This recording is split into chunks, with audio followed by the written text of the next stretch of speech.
So most people think that growth at all costs is the way to grow the fastest, but it's actually wrong. That actually killed more companies than it helped make companies.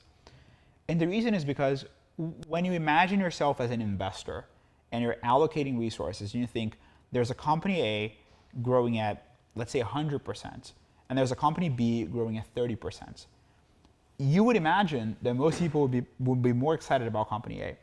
But the reality is what investors are really thinking about is there something here that is repeatable and you can actually do 1,000 times over and be proud of the outcome? And the thing that matters instead of the growth rate is the unit economics.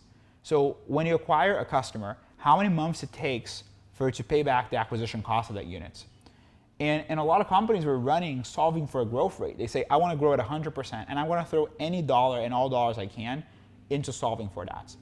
But the way the best companies operate is they say, I have my unit economics, and I say, I want to pay back this customer acquisition cost in 12 months, in 18 months, which are generally reasonable timelines. And then with that constraint, you grow as fast as you can.